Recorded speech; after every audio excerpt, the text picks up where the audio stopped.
Hello, welcome to Access Paranormal, and tonight I've got a very special guest who I've been trying to get for ages, and it's Claire Rigby from St Helens. And Claire, you know, it's phenomenal what you know about St Helens. I've just been talking to you before we started the show, and we're going to be talking about the ghosts of St Helens, which is fantastic. So first of all, tell us a little bit about yourself.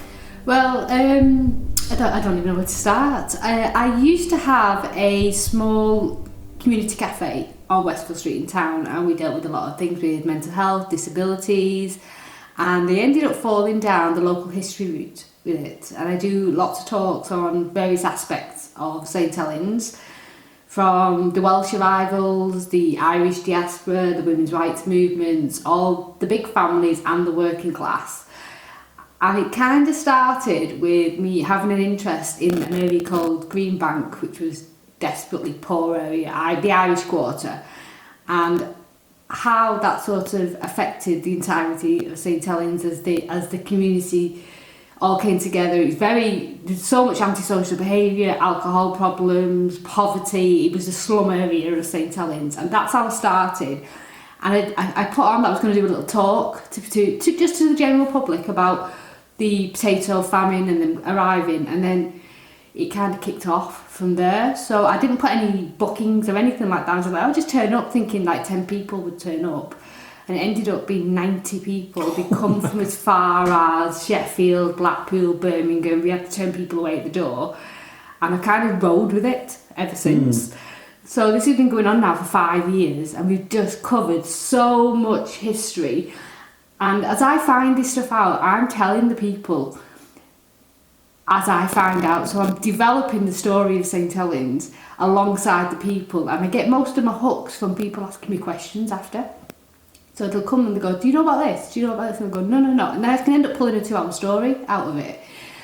And I ended up to a point where I was doing a particular talk for 7 or 8 times to a full house of 30 people. I decided to leave the cafe now and go out into the community. And I'm doing all kinds of talks that come up. Like last night we talked about the witches, the workhouse and Winston Churchill and the history of Rainford. That was a packed full house. We've got Cowley Maternity Hospital coming up. We've got the history of Park coming up, and every one of them is just sold out instantly because people have a thirst for knowledge on this.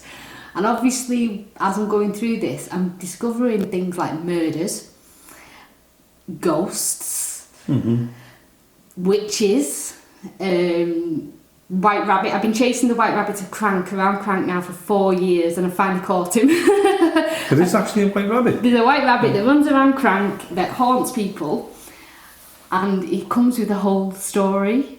And it ends up you end up literally down the rabbit hole. I've been down the rabbit hole for 4 years, and I finally caught it. And I told the story of the ghost of the White Rabbit last night to 60 people. Again, I'll be doing it again in 2 weeks, and I'm probably going to end up doing it again in the new year. It's a fascinating story. Are you going to share it, or I absolutely will. I will share it with you. Because I mean, I've seen you on Facebook, and I see you doing a ghost walk around St Helens of the ghost. The ghost of St Helens. Yeah. And I went, that's Claire. It is. Yeah. So I know you. I'm really happy, and this is how I've got you here today. So let's start off with the White Rabbits, because I mean, obviously that's an interest to you there. So yes, and I've not heard of this. So you never heard of the White Rabbit, no, right? Okay. Well, let's start with the witches of Rainford and Windle witches. So there's a very famous witch of Windle called Isabel Rugby, and she hung alongside the Pendle witches in 1612. And it kind of sent me down this literal rabbit hole of all the other supernatural activities that was happening around about where Windle Island is now. And I discovered Mother Pope and the White Rabbit. And I'll tell you the story. All right, so Mother Pope was a local cunning woman, medicine woman. And I've dated it probably to be around the late 1500s. She lived in a small cottage at the bottom of Crank Hill. And there's a farmer across the way, which is where Windle Island now, and his name was Old Nick Pullen. And we think he had some kind of degenerative disease, like MS or something like that, where, it's within 2024, there's no cure. So there's definitely not going to be a cure from selling tea stewed tea in the 1500s. So he was visiting Mother Pope to pick up his tea and his medicines and his herbs and things like that, because they were just cunning women. They were seen as cunning women because they were the local medicine. Before doctors took over and men and all that type of stuff, is a witch. How you would notice what a witch was the pointed hat. Now, the pointed hat was there for a reason. It was because they were the beer sellers. And if you go to market and you've got all these guys around you, you have to stand out from the guys because you're smaller. So they put the witches' hats on. That's how you'd know who to go for your beer. And then beer became quite profitable. They had to take it from the women. So they started to accuse the women of being witches because they were quite successful in what they did, whether it was beer or whether it was tea or whether it was certain mushrooms and things like that. But mushrooms is always dodgy because you don't know whether you're going to get a good one or a bad one. So if you've gone to the witch to get a mushroom stew and she's giving you the wrong mushroom and you die, you're going to accuse that woman of a witch. And this is what happened with old Nick Pullen, is that he was going to visit old Mother Pope and getting worse and worse and worse. So he accused old Mother Pope of being a witch because she was trying to poison him. She wasn't trying to poison him in any way, shape or form. And in order to get the spell off you and to break the curse, you have to pin the witch down and make her bleed in some way, shape or form by cutting. So old Nick Pullen and his brother break into the old cottage at the end of Crank Road to Mother Pope's house. They pin her to the table and they start slashing at her arms to break the curse so that old Nick Pullen would get better.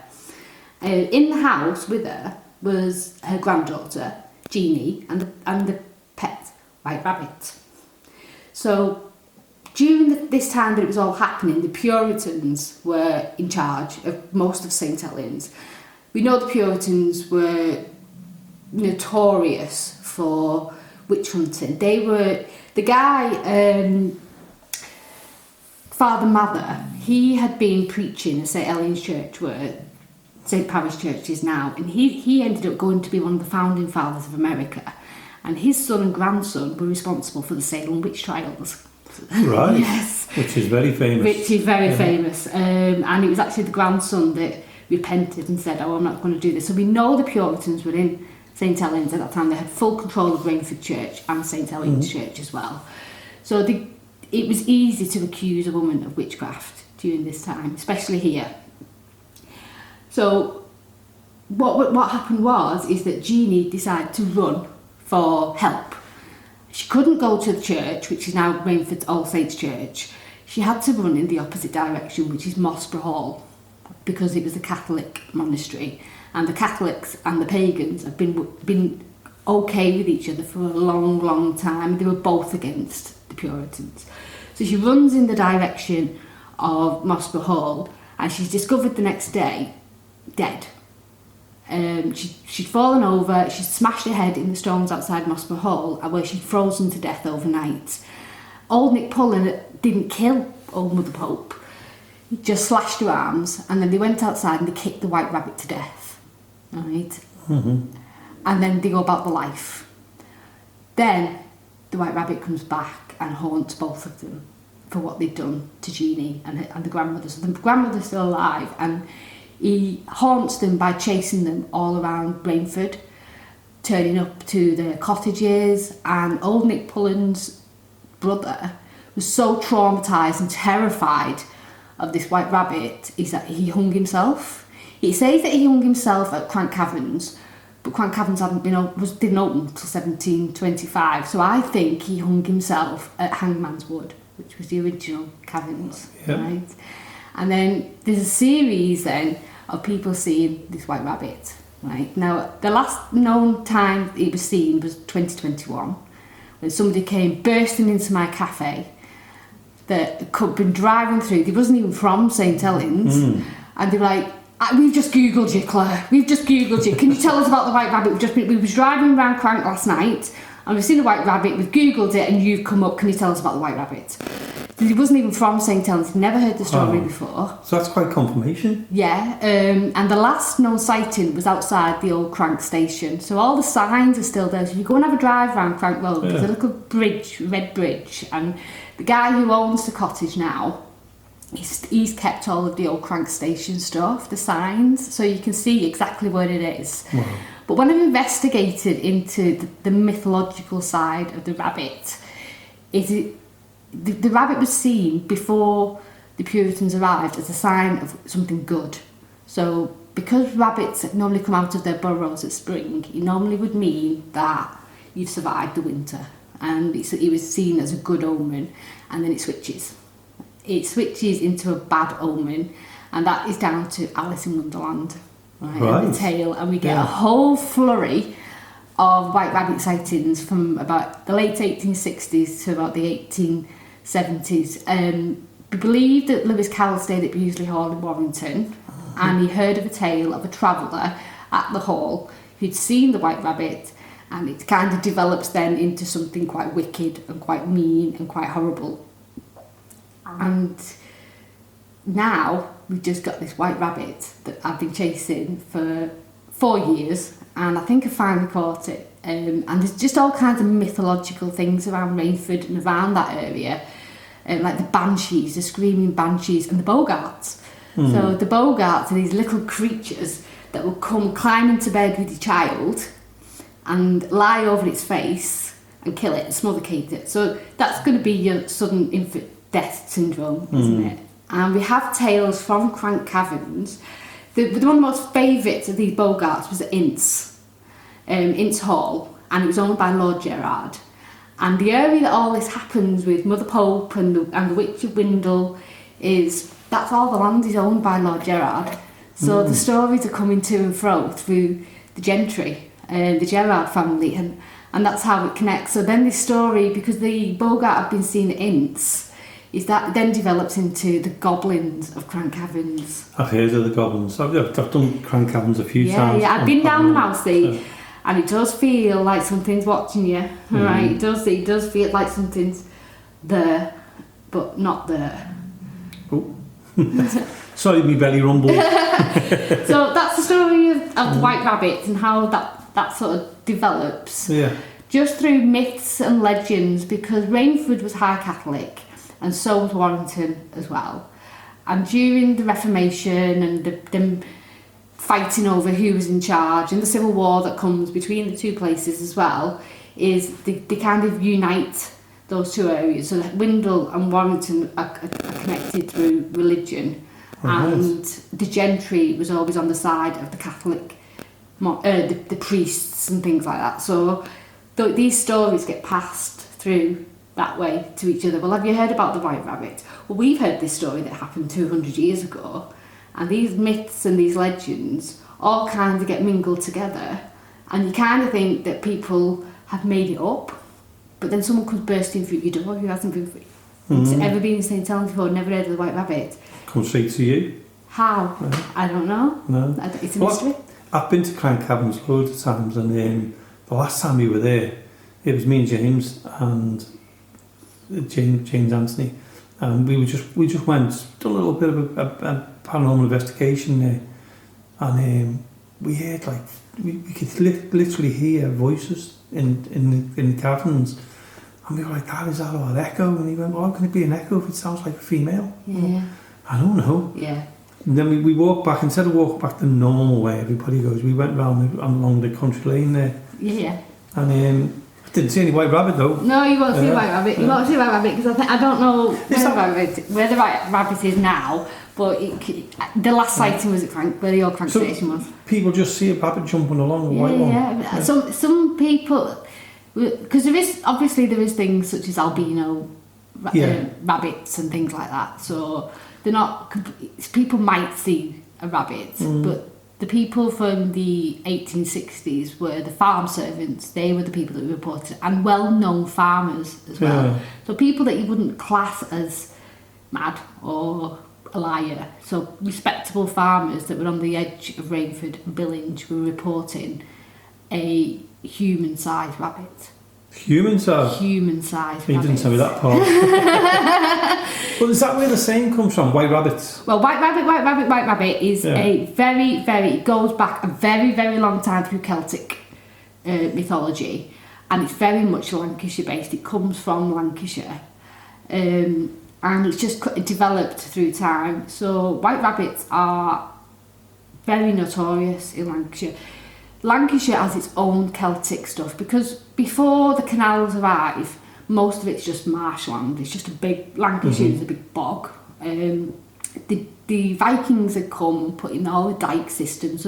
So the canals had a blueprint that was left behind by the Vikings, but it was pretty much waterlogged. So anything that you've got with the name Moss on it means it's moss or marshland. So Moss Bank, Mossborough Hall.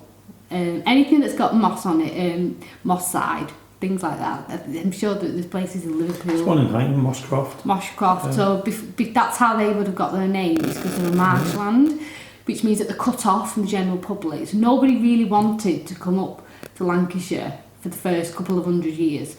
There was nothing here. You couldn't grow anything. Everything was waterlogged. There was having famines, agricultural land.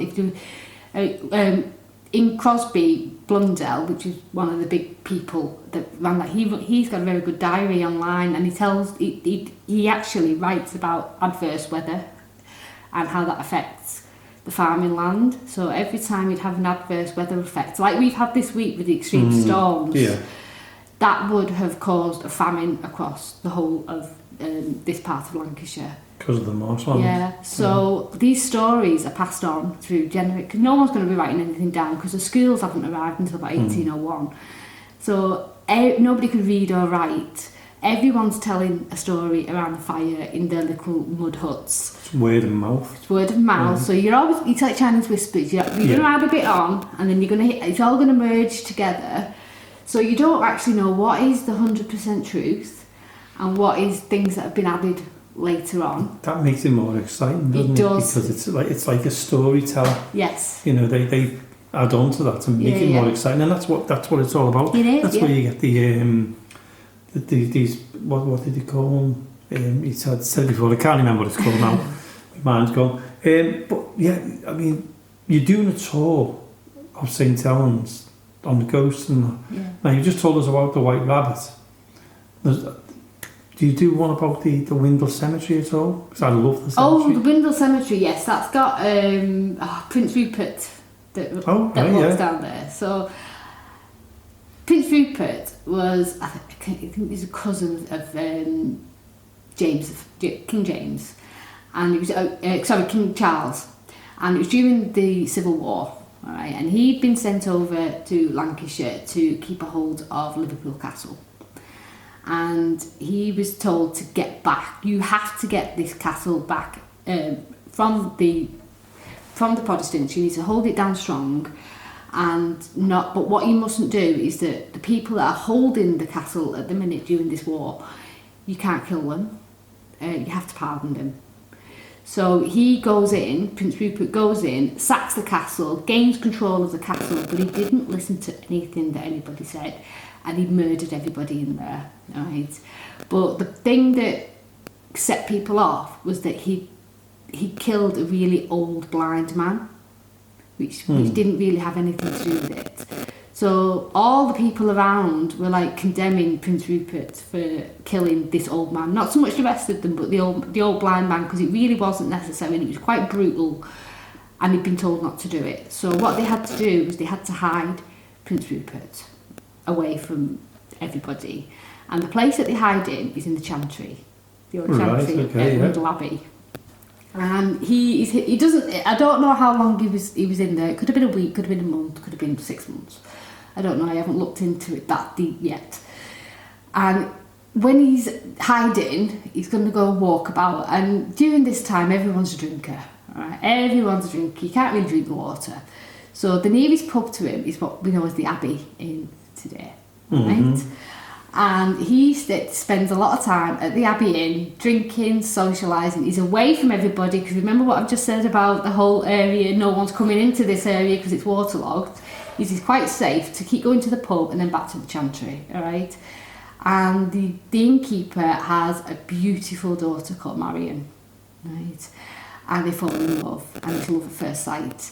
And they start courting. Whilst he's there, he's spending time courting Marion. And then the king's men come and get him out and say, right, we're going to rescue you now, we're going to take you over to Europe, on the continent, and take you away from all this palaver of the Civil War. And that's what they do, they take him back. But Prince Rupert never marries, he never has any children, he never falls in love again, because his one true love was marrying from the inn. And now, what people say is that there's a soldier in Civil War uniform that walks from the back of the Chantry down that little side road onto Hard Lane and then down to the Abbey pub. Wow. And people see him quite often, and that's who that ghost is. Wow. He's going to find Marion. He's trying to find Marion. Isn't that a nice story though? Yeah. It's sad, but it's a nice story as well. Yeah. And I mean, we were talking before we started this, and I've got to bring it in, Mill Street Barracks, because that's where we are, and that's where we're recording. And you were telling me about, it sounds a bit strange, but you were out near the toilets, and you heard voices. So I'm going to let you carry on the story from that one. Before I had the cafe on Westfield Street, I had a cafe on Cotton Street, and it was consistently waterlogged. And we're going to come back to this cafe later to tell you about little Tommy. Right. Really? The little Tommy that lives at Cotton Street. And what would happen is every time it rained, even a drizzle, the whole building, they would just start flooding, completely flooding. So we couldn't put anything in the basement. It became useless. It almost bankrupted me. It was so bad, the condition of the building, that in the last week of me being there, is the whole kitchen pantry the walls had turned black from the damp, so it became not viable. I couldn't cook in there, I couldn't store any food in there, I couldn't do anything, and we had to leave the building. So Debbie from Mill Street said, Claire, do you know what, you can come run your groups for me here. I remember you come run your groups for me, because we run all kinds of mental health groups. We ran something called Monday Club for children with autism. So we had nowhere to go. So this Monday Club, there was about 20 children that desperately need this service that we was providing. So Deb said, you can run Monday Club from Mill Street Barracks, don't worry about it. Till you move into your new place, don't worry about it. So I came here one day, and it starts at 5 o'clock, and I get here about 20 past 4 to set up. And then at about 20 to 5, I was all done. And you just sat on your phone, just faffing. Right, just faffing on Facebook and Twitter and whatever. And then I just heard all this laughing, like a lot of children laughing. So I look at my watch and I was like, they're way early.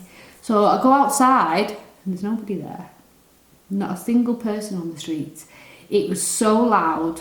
So I come back in here, into this room, sit right over there, sit back down. And we're in the wardroom. And I can hear the giggling again. But it's not coming from the front, it's coming from this little area here, which is just outside the toilets, which is where I've just been, and it just cuts off then.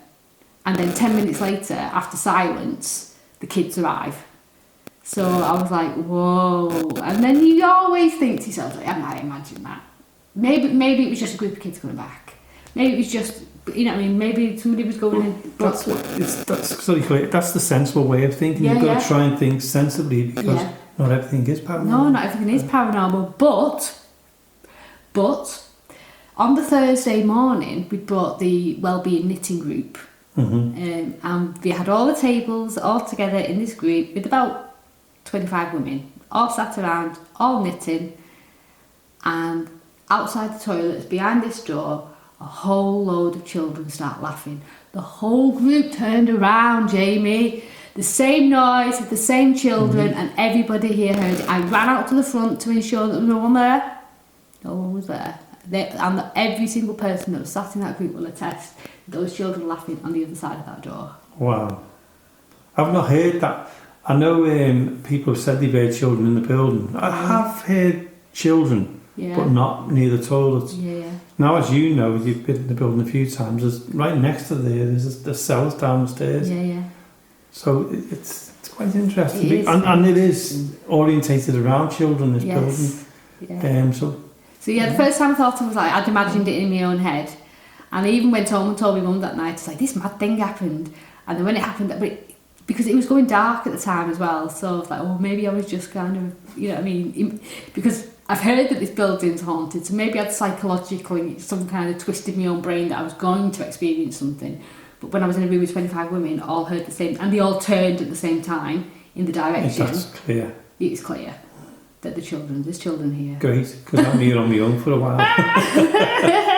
I'll be like that with me. I might just put earplugs in and just switch off to it. Did you feel harmless though? There was no threat from it. Well, I've been here, 15 years now, and I've never had a... No, but the Monday after I came here by myself, I didn't feel any kind of way.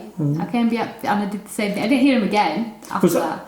Was that the first time you were coming here, Claire, when you heard it? Yeah. So maybe that was the trigger that you were coming in with these children. That these children were excited. They wanted to join in. Yeah, that's exactly it. They wanted to join in, yeah. But yeah, it is a strange place, Mill Street Barracks. I love it, but it's a strange place with paranormal. Yeah. So, on your tour, because I know you're going to do this tour, and you can give it the information out in a little bit. What other places are haunted around St Helens then? Or you can tell me about it. I don't want to spoil your ghost walk, by the way. Yeah, there's quite a few. But the ghosts that I'm going to be doing are the ghosts. I'm doing a talk up at the Gerard. They're both nights, so they're fully sold out. They sold out in an hour. Wow. I booked in for the Tuesday night to tell the stories, and it booked out in an hour. So I phoned the Gerard up, and I was like, can I have the Monday as well? So I put the Monday nights on. They sold in an hour. But I'm also part of Friends of Victoria Park. I'm on the committee board for them. I volunteer there. And we decided this year, because of my obsession with Victoria Park and the Ansell family and the Mansion House and the Windle in its entirety, to be honest, is that I'm going to do a walk-around tour on the ghosts of Victoria Park. So one of the ghosts that we're going to do is going to be Louise Dearden. And she's the Grey Lady of Victoria Park. That lots of people have seen, lots of people have talked about, and people will go, no such thing, they've never seen anything, and I'm sceptical, most 99% of the time I'm sceptical, but then there's always something that you go, well, where's that come from, and why are people talking about the Grey Lady, and so many people are convinced. So I read a lot, but I don't watch telly, I don't watch Corrie or EastEnders. I spend all of my evenings reading old newspapers, right? That's what I do. And I was doing for a talk on the history of Victoria Park, and I came across a news article that made me go, oh, okay, the Grey Lady's real, right? And it was the 1st of May, 1905, and the groundskeeper comes to the pond, right? Now, I know a lot of people say it's not that deep, but in the middle it's about 8 foot. But all the rest of it around it is like 4 foot, so it would feel like it would be an impossibility to drown in the pond. And drown in 2 inches. Yeah. But they found a lady floating in the pond, right? Fully dressed with all of her capes and her undergarments and her hats and everything. So that would have been what pulled her under. So even if she didn't drown in the bit that was 4 foot, if she walked into that pond and then hit the 8 foot bit and lost her footing, her clothes themselves would have dragged her under. The weight. Yeah. And she had apparently committed suicide by throwing herself into the pond. Oh. So I was like, well, who is she? Who is Louisa Dearden? Where is she from? And why would she have done something like that? What would trigger a woman in 1905 to kill herself? So Louisa Dearden lived at number 175 Denton's Green Lane, and her husband was the chairman of Saints. Right? The rugby club, yeah. Yes. Right. He was the chairman of Saints, and he was also part of Windle Bowling Club. So he'd been a clerk, he'd worked his way up, and he made it big, basically. And she had a few children, and they were all living there. And I am going to assume, and it is an assumption, she's caught him having an affair. Because after they dragged her out of the pond and they identified her, is 4 months later her husband gets married to the neighbour. Right, Miss Kelly. It's like 2 and 2 together there, yeah. So the fact that they were neighbours and they get married 4 months later, he's a man of substance and his wife had killed herself, it kind of fits as to probably why she did it. But there's another lady that, I've not looked into the other lady, but there's another lady that does it a few months later, and then in the same pond? In the same pond, and then 3 months before that, the groundskeeper's assistant had done it. So we had 3 deaths in the pond in 1 year. God. Suicide. So that's who the ghost, and that's who the grey lady is Louise Dearden. I'm going to have to go and walk around. You know I do. I'm going to have to walk around the pond of a night time. Yeah. Well, I went round there last Halloween, and it's so bizarre. Because I went to take pictures for an event, you know, like pictures of the mansion house at night and Halloween.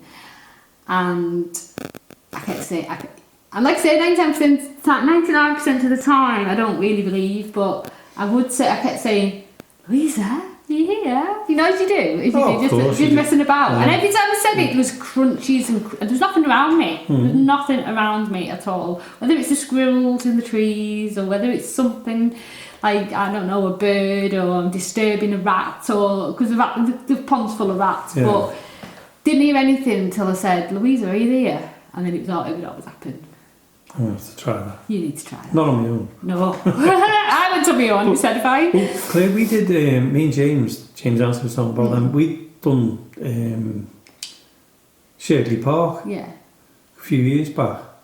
And we heard about the ghost of Shirley Park, where the old mansion house used to be, you know, the old Shirley house. Yeah.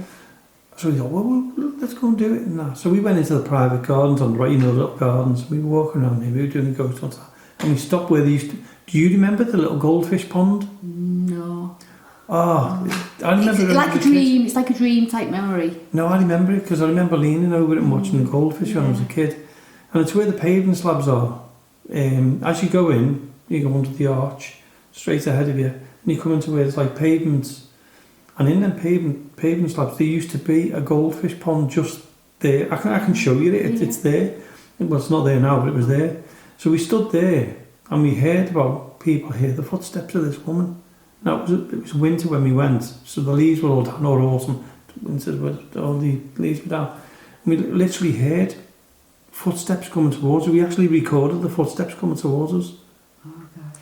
And it was creepy because we were looking in front, couldn't see nothing, but we could hear... And we had torches, so you couldn't see nothing. There was no rats or anything like that. That was the strangest thing we had in that place. We went back again last year. Nothing.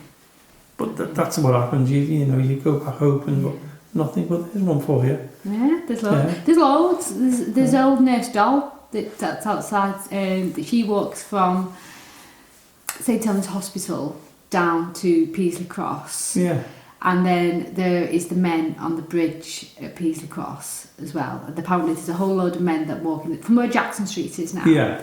And apparently there's the old bridge that's in between there. I can't remember the name of the road.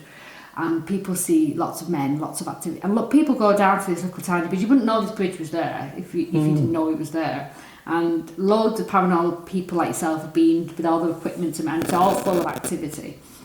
And then there's a nurse that seems to be walking in that direction. When you look at the history of the area, the Kurtz explosion, 12th of May 1899 was one of St Helens' greatest disasters, where the Kurtz chemical place blew up, and 8 men died. Right, there must have been about 50 men injured, and they were all taken to St Helens Hospital. All the people that were injured were taken straight there, and the 8 men that died were taken to the morgue. And you can Google Kurtz, you can get all the information. Loads of people have wrote about the Kurtz explosion. It's very, very Googleable because it was a huge disaster. But the 8 men who died wasn't taken to the hospital, right?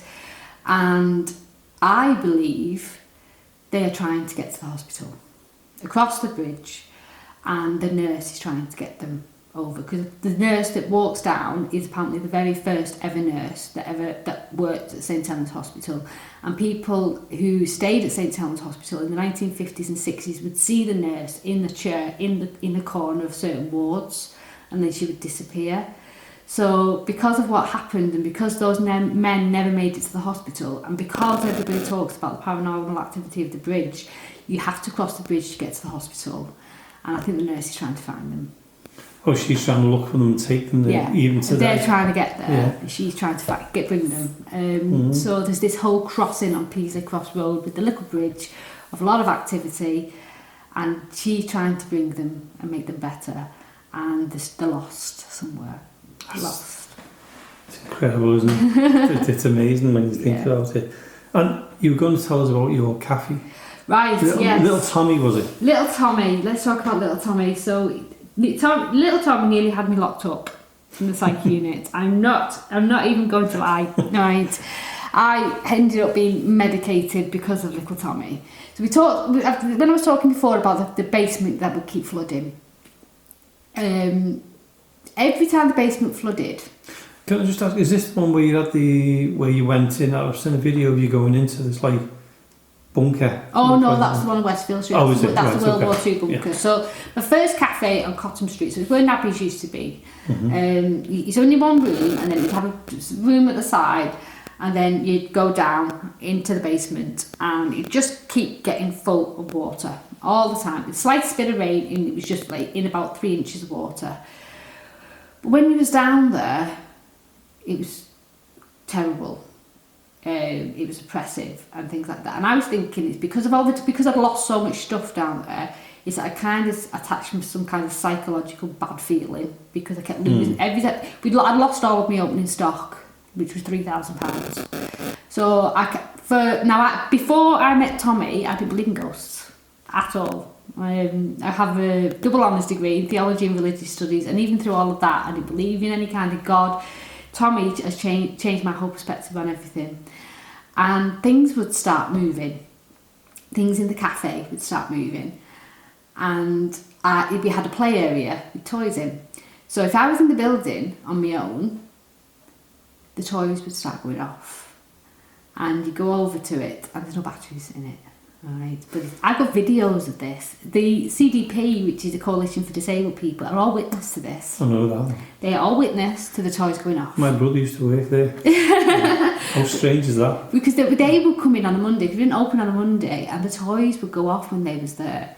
I just finished baking a whole series of cakes, and I sat down, and I just mopped all the floor. I was like, don't step on the floor, I'm just going to sit here with paper. And the toy would start going off, pat a cake, bake me a cake.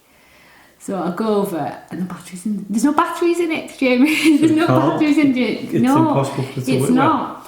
We had CCTV installed, and you would just see orbs, and it was just chasing each other around. Now you can put that down to possibly dust. Insects. Or dust, yeah. This was January, so I don't really know, right?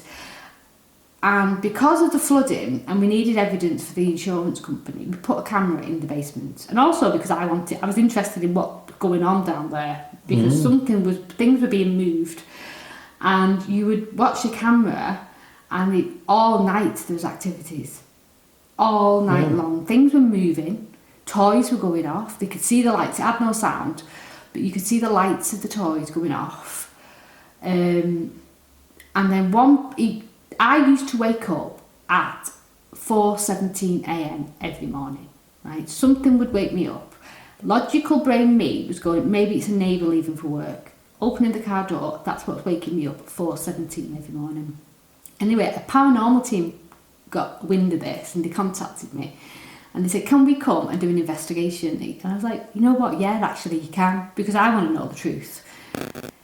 The day that they were due to come on that night, every single member of the paranormal team woke up at 4:17 a.m. Wow. Every single one woke up at 4:17 a.m.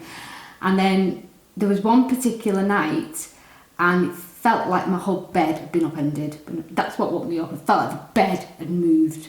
But this was at 3 a.m. something, so it wasn't the normal time. And I was like, what the hell was that? Like, I thought we'd had an earthquake. Went back to sleep, woke up the next morning, went down to the basement, flooded. Right? Checked the CCTV, and the time that I had woken up was the time that the water had reached Tommy's room. Because at the very, very back in the basement, it felt like that was his room. And I used to put a teddy and a blanket in there, to sort of make him feel, because I became attached to this child. I don't know why. It turns out that he died in a coal mine collapse. Have you found out who he is? Yeah. So the coal mines collapsed in the 1700s, and he was part of that. So I just made this little bed because I didn't know what else to do. The paranormal team had come. He was playing with the cat balls all night and catching him. I've got a picture of him in the mirror. I took a picture of one of the floods to send to the landlord, and when I look at the mirror, he's in the mirror, in the reflection in the floor. It's undeniable that this child is there. So when the water had reached his room, that's when my bed shook. So he was like warning you, telling me, Claire, please help me. Right, please help me. His thing was marbles. Now we had an all-out ban on marbles because we have toddlers. Choke hazard. You cannot bring marbles into my building. They are banned. But if I was in the kitchen on my own, I had marbles rolling across the floor. I don't know where they come from. I do not know where these marbles would come from. They wasn't in the building, but they would just roll across the floor in the kitchen. Play with me, Claire. So when I left, when we closed that, and then we was here for a little while, and then we opened up the new place, I started finding marbles everywhere in the most bizarre of places. He followed you? He followed us here, right? And then he followed us to the new place. I don't know if he's there anymore, but we just found in the candle holders on the tables. You'd come in the next morning and there was a marble inside. You'd get the china out to serve somebody a cup of tea and there was a marble inside. And I was like, am I going mad? This child is following me. And we hadn't paranoid, because apparently there's a ghost in that place. I've never felt anything at the venue in Westfield Street, never felt a thing. And someone said, let's do a paranormal event. It's a bit of a fundraiser for you. I was like, yeah, all right then. You know, I'm down for anything, game for anything. And I was telling them the story about the marbles and the marbles coming up. And there was a lady that came to the paranormal events, and she used to come every single Wednesday with a guy with additional needs. I think he had autism and he was non-verbal. So they would come in every Wednesday at the same time and they'd play this specific game. I think it was not Hungry Hippos. I don't know what it was. Frustration. Yeah. They were playing Frustration. And it was the same game every single week. And when they finished playing the game, I'd always hide the game because kids, I'll just mess about with it. And I knew that was his thing. And he was a regular customer, and if it wasn't there for him, he would not have been happy. So I used to always hide this game. And then we had the paranormal event at Westfield Street. This girl came, and she was like, oh my God. She came the following Wednesday, and she said, can we have the frustration? So I gave her the frustration, and she opened the box and there was 2 marbles inside. She's not been back. Oh, she never came back? She never came back after that. She was like, no.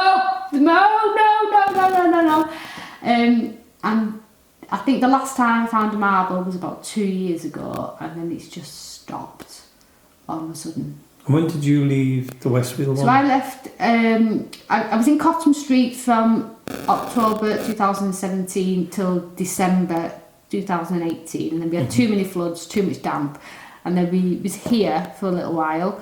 And then we got the keys for Westfield Street. It was Good Friday 2019. And then I left it on the 30th of August, just gone. Right. But Tommy didn't come with you when you left. There was no sign of him for a couple of years. There hasn't been any sign of him for a few So he may have... Who knows? Gone further into his... Who knows? Realms,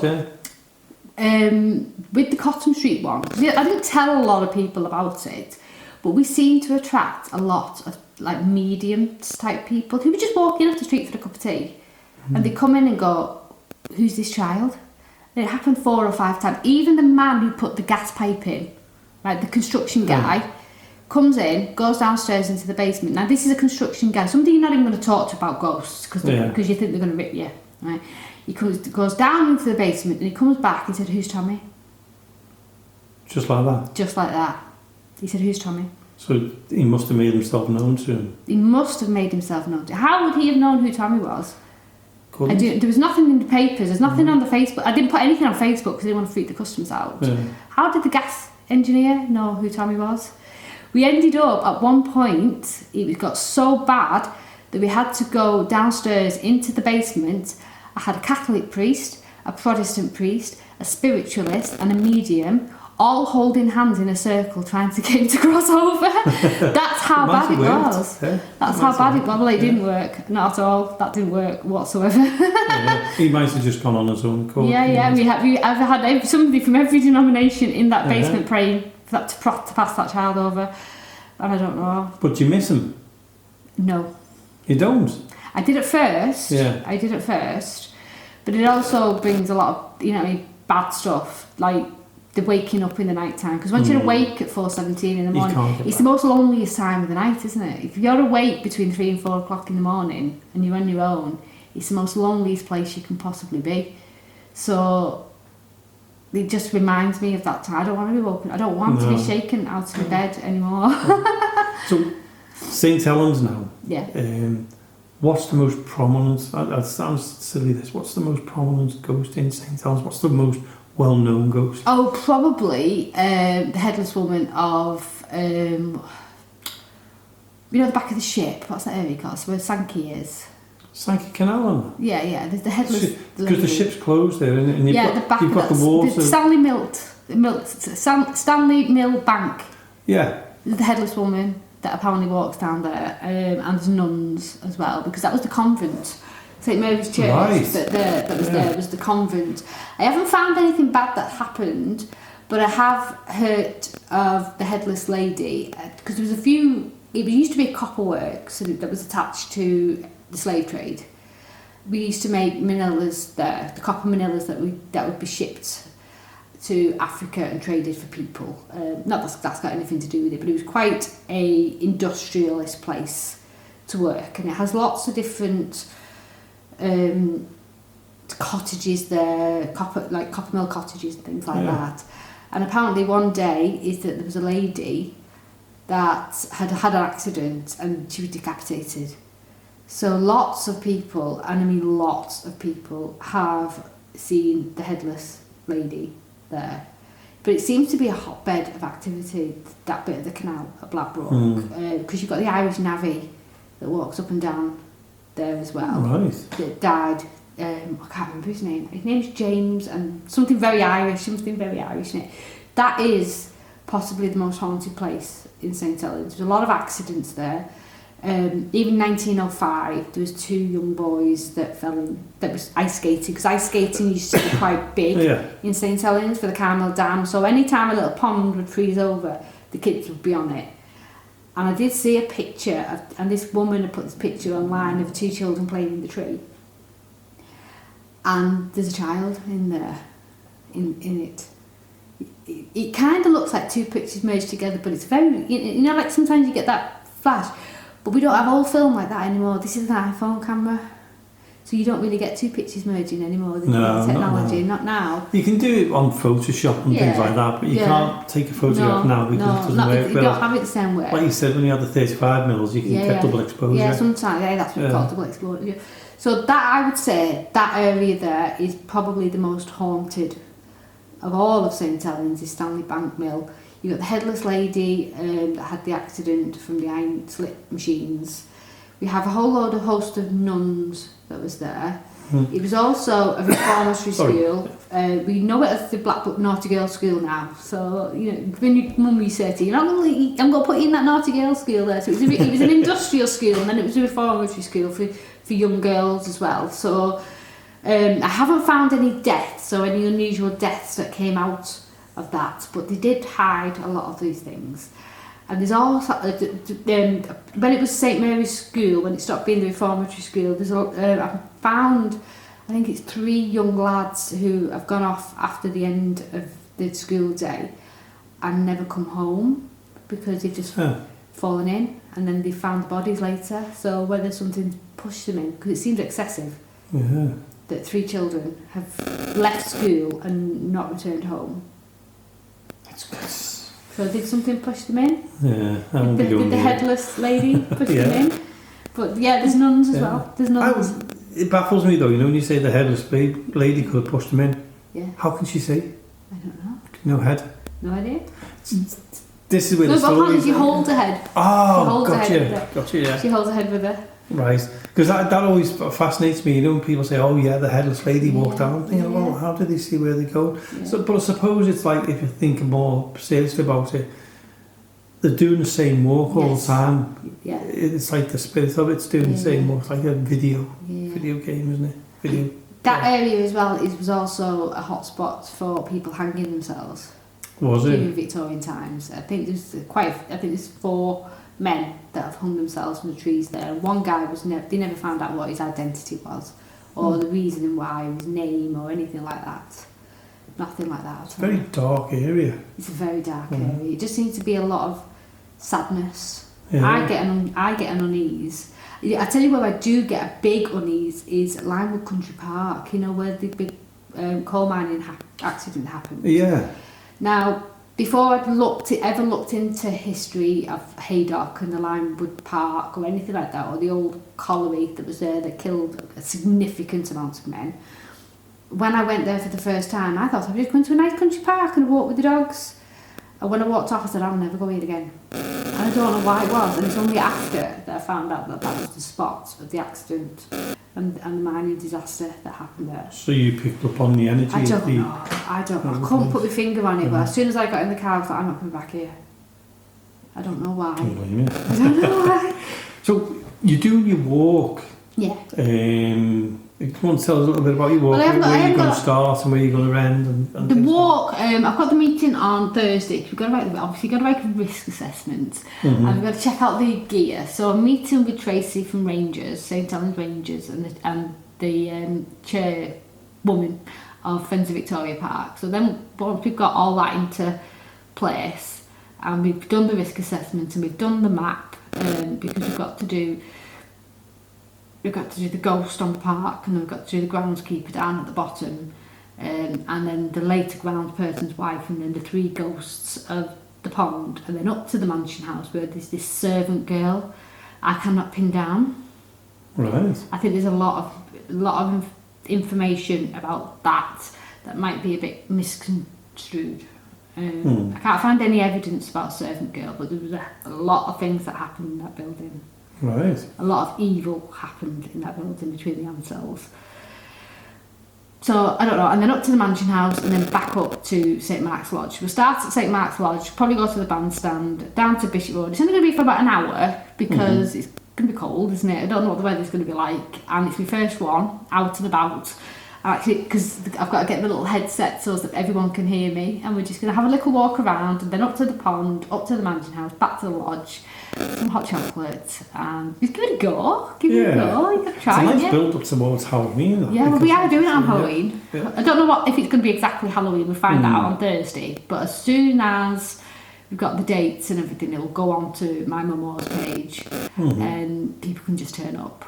You have to book. I hope 250 people don't turn up. Oh Lord. Can you imagine that? I know. Oh Lord. That would fill the park. Yeah. So we're just going to have to say to everyone, don't come in your flip-flops or your high heels. Put your wellies on, put your walking boots on, because you're going to be walking in the dark. And you don't know what the weather's It's going to be dusk. Yeah.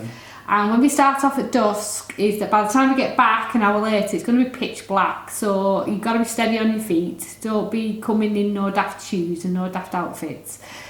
Wear something warm, put your big coat on, and let's go and find out who all these ghosts are on Victoria Park.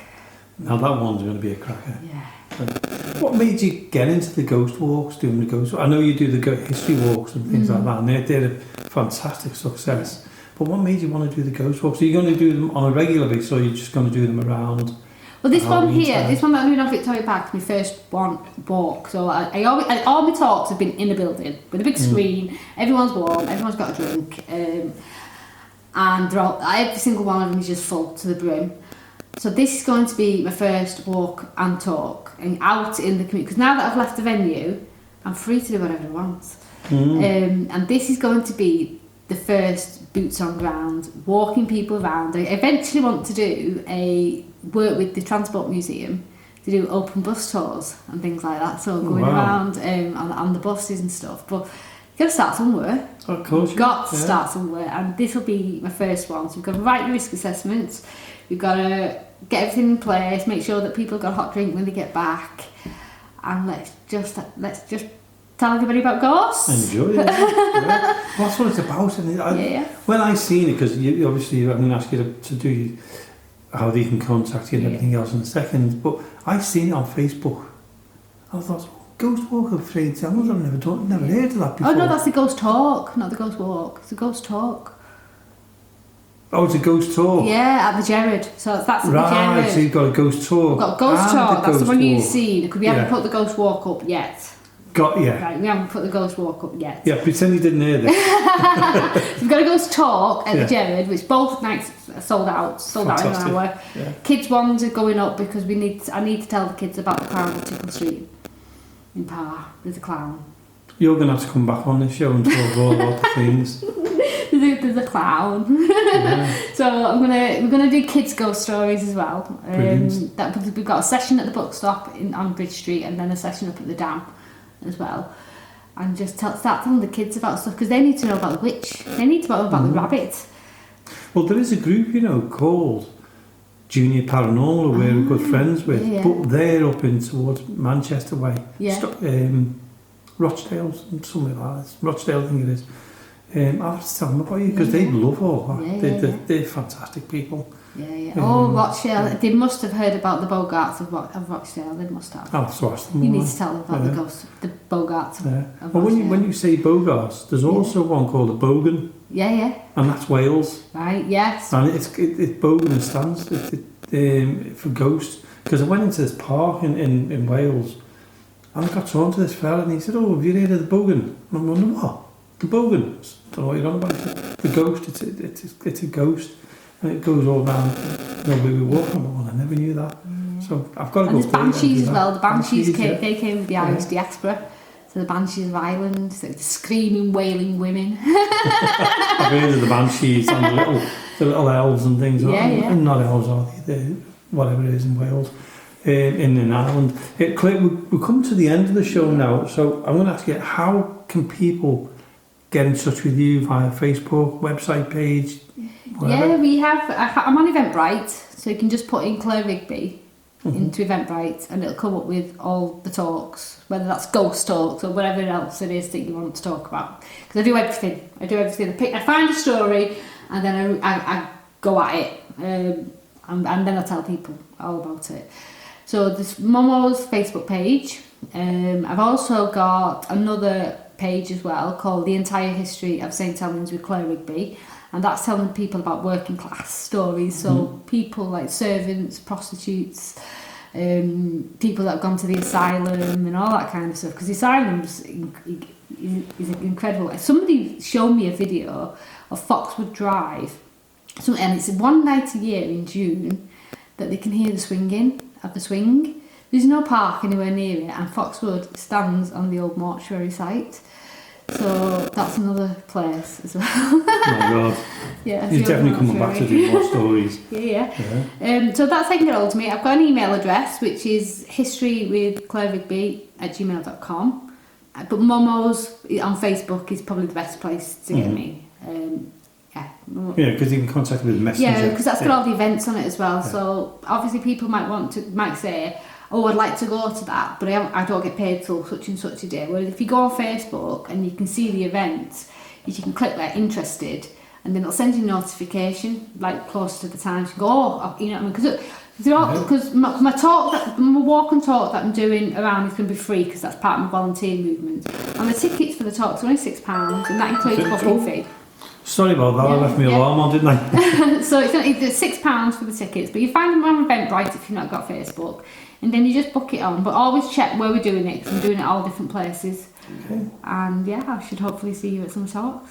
Definitely. And Claire, thank you so much for coming in tonight. I really appreciate it. And will you come on again? Yeah, sure. Because I don't think that's the end of the St. Helens Ghost. I think there's more to it. Probably. Yeah, but we can only fit so much in an hour, can't we? Yes. So, Claire Rigby, thanks very much for coming in. And for anybody else who's listening, we'll be back again next week from Access Paranormal. Good night.